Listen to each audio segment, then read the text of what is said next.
जो ऊपर टापर लगता है उसको बीरा बबूती देते हैं। तो और तो गोरू को बीमारी जा जाता है उसको बुरा बबूती देते हैं। घूम आता नहीं है, हंसता है, बोलता है, नमस्कार करता है। देख रहे होंगे ये 12 समाधियां 1 2 3 4 5 6 7 और बाकी उधर बने हुए हैं। नमस्ते, मेरा नाम देवव्रत पांडे और आप देख रहे हैं न्यूज ऑन द वे। आज हम एक ऐसे स्थान पर पहुंचे हैं जिसके बारे में दूर दूर तक लोग जानते हैं और दूर दूर से श्रद्धालु आते हैं और अपने दुखों को दूर करके यहाँ से जाते हैं। बहुत से श्रद्धालु ऐसे हैं उदाहरण के रूप में जिनको संतान प्राप्त नहीं होती थी, इसी मंदिर पर आकर के, इसी स्थान पर आकर के उनको संतान का सुख प्राप्त हुआ और बहुत सारी चीजें वो लोग यहाँ से बना करके गए। इस मंदिर का इतिहास लगभग 400 से 500 वर्ष पुराना है। अंग्रेजों के जमाने से ये मंदिर, उनके पहले से ये मंदिर की स्थापना हुई थी। यहाँ आप बाबा जी हमारे साथ बैठे हुए हैं, इनके पहले भी 12 महात्मा ऐसे रहे हैं जो इस मंदिर पे अपनी सेवा दे चुके हैं। पीछे हम आपको दिखाएंगे जहां लोगों की समाधि बनी हुई है। 13वें संत के रूप में बाबा जी यहाँ विराजमान है। हालांकि बाबा जी थोड़ा सा कम सुनते हैं, लेकिन फिर भी इनसे बात करने की कोशिश करते हैं, ये बातों को समझ पाते हैं या नहीं समझ पाते हैं, और मंदिर के बारे में थोड़ा सा इनसे जानने की कोशिश करते हैं। महाराज जी, मंदिर के बारे में कुछ बताइए पहले। मंदिर बार कुटी 4 पन कुटी त्वड्डा नाथ बाबा। कब से है, कब से? हम यहाँ कब से 7 वर्ष हो गया। 60 साल से आप यहाँ हैं?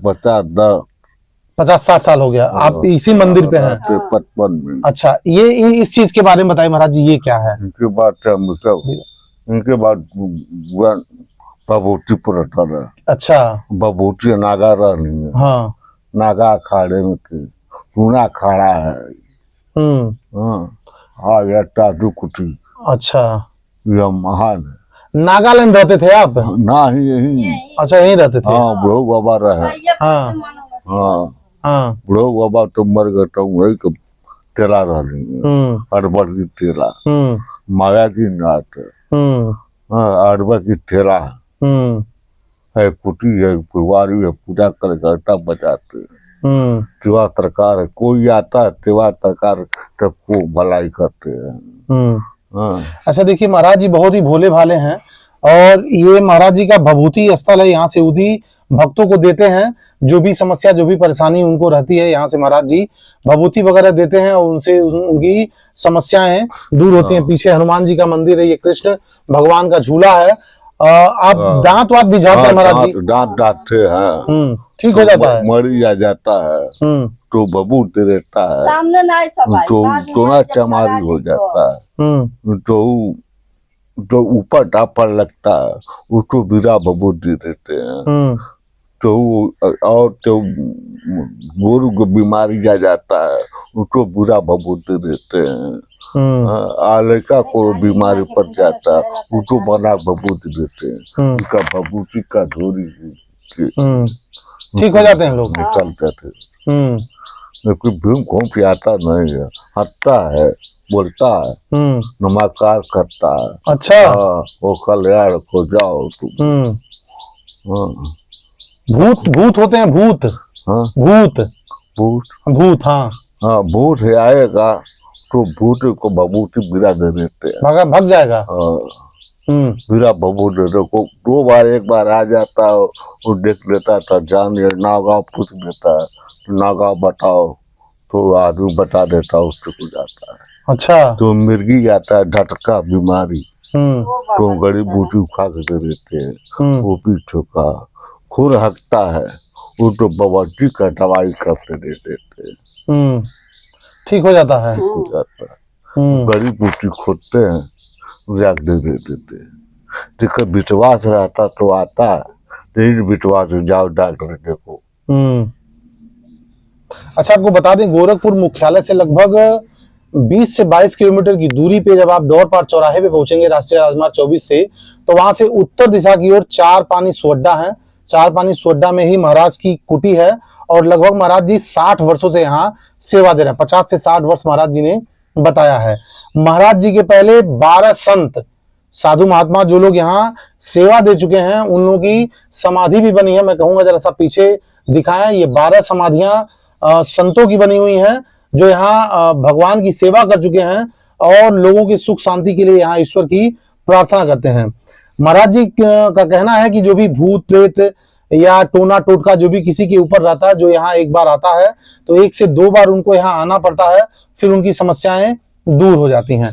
महाराज जी उस समाधि के बारे में बताइए थोड़ा सा। समाधि है, 11 समाधि है, तब महात्मा लोग आवे तो वो हमारे अड़बड़ हैं, काथू हैं, सिपाही हैं, वहाँ पड़े हैं और बकिया पे ना जा पाएंगे।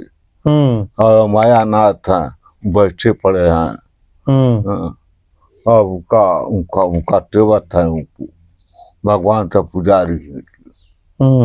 ये त्रिशूल के बारे में बताइए। त्रिशूल के त्रिशूल है, त्रिशूल है और उनका बबूती माला का उनका तपस्या करते हैं, उनको आज्ञाकारी होता, पूजा होता है।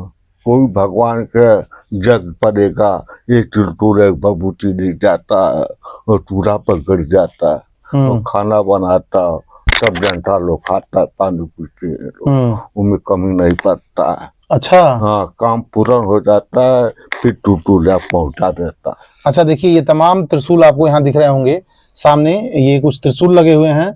बाबा जी बता रहे हैं कि किसी के घर अगर किसी तरह का कोई फंक्शन होता है, शादी ब्याह है या जो भी फंक्शन होते हैं, वो स्कूटी पे आते हैं। चार पानी गांव में, इस 7 टोले हैं इस गांव में जब भी किसी का वहाँ कोई फंक्शन होता है, वो महाराज जी के पास आते हैं, यहाँ से एक त्रिशूल और महाराज जी की उदी ले जाते हैं और जहाँ खाना वगैरह बनता है वहां इस त्रिशूल को लगा देते हैं। तो इस कुटी का वरदान है, इस मंदिर का वरदान कहिए कि उनके वहां कभी अन्न की कमी नहीं होती है, उस भंडारे में या उस आयोजन में, उस खान पान की व्यवस्था में किसी तरह की कोई कमी नहीं होती है।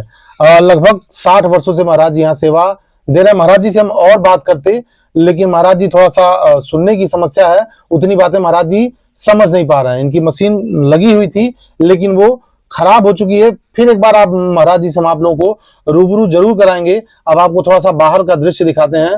इस मंदिर प्रांगण में किन किन भगवान या देवी देवताओं की मूर्तियां या मंदिर स्थापित हैं, एक कहानी और आपको बहुत ही इंटरेस्टिंग बताएंगे, जिनको सुन करके आपको वाकई बहुत शांति महसूस होगी। आपको बाहर ले चलते हैं और बाहर की चीजें हम आपको दिखाते हैं। अब देखिए 12 समाधियां यहाँ बनी हुई हैं।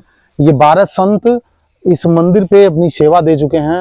लोगों की सुख शांति के लिए भगवान से यहाँ प्रार्थना पूजा अर्चना करते थे। ये तमाम आप देख रहे होंगे, ये 12 समाधियां 1 2 3 4 5 6 7 और बाकी उधर बने हुए हैं। ये वो जगह है जहाँ यहाँ के जो संत थे या साधु महात्मा थे, उनको जब उनका देहावसान हुआ, उनके शरीर का अंत जब हुआ, तो उनको उनकी समाधि स्थल यहाँ बनाई गई है। सामने आप एक मंदिर देख रहे हैं जो भगवान शंकर का मंदिर है। अब इस मंदिर की कहानी आपको बता दें, गोरखपुर के एक मारवाड़ी थे जो इस मंदिर पे आना चाह रहे थे। बाबा जी ने इसके पहले हमसे चर्चा की। जब वो अपने घर से चले तो जो यहाँ के महात्मा जी थे, जो साधु महात्मा थे, बहुत ही जागृत थे और एक तरह से कहें तो वो त्रिकालदर्शी थे। उनको भूत भविष्य सारी चीजें पता चल जाती थी। तो जब वो अपने घर से निकल रहे थे तो यहीं से महाराज जी ने उनसे पूछा कि तुम कहाँ आ रहे हो। तो उन्होंने बताया कि मैं आपका दर्शन करने के लिए मैं इस मंदिर पे आ रहा हूँ। तो बाबा जी ने बताया कि मैं समझ रहा हूँ तुम किस लिए आ रहे हो, तुम्हारे वहाँ कोई संतान नहीं है, लेकिन तुम चिंता ना करो, तुम्हें एक संतान की प्राप्ति अवश्य होगी।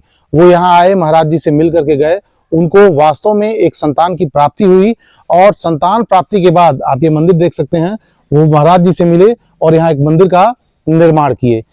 ये सामने भगवान भोलेनाथ का मंदिर है। ये उस मारवाड़ी के द्वारा बनवाया गया था जिनको संतान का सुख नहीं था। बाबा जी से मिलने के बाद, यहाँ स्कूटी पे आने के बाद उनको संतान की प्राप्ति हुई, फिर जाकर के उन्होंने इस मंदिर का निर्माण कराया। इस मंदिर का बाउंड्री वाल भी होना आप देख सकते हैं तमाम। ये बगल में हनुमान जी का मंदिर है।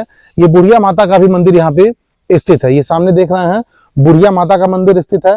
ये बाबा की कुटी है, बाबा इस कुटी में ही रहते हैं। एक बार फिर आपको इस मंदिर का हम पता बता दें, गोरखपुर मुख्यालय से लगभग 20 किलोमीटर की दूरी पे डवरपार चौराहा स्थित है, राष्ट्रीय राजमार्ग 24 पे। वहां से उत्तर दिशा की तरफ लगभग 2 से 3 किलोमीटर की दूरी पे चार पानी सोड्डा गांव में यह मंदिर स्थित है। बेहद ही भव्य और बेहद ही जागृत मंदिर है। यहाँ जो आता है उनकी मन्नतें जरूर पूरी होती हैं और महाराज यहाँ स्वयं बैठते हैं, लोगों को उदी या हम कहें भभूत देते हैं। जो भी उनकी समस्याएं होती हैं उस उदी से उनकी समस्याएं दूर हो जाती हैं।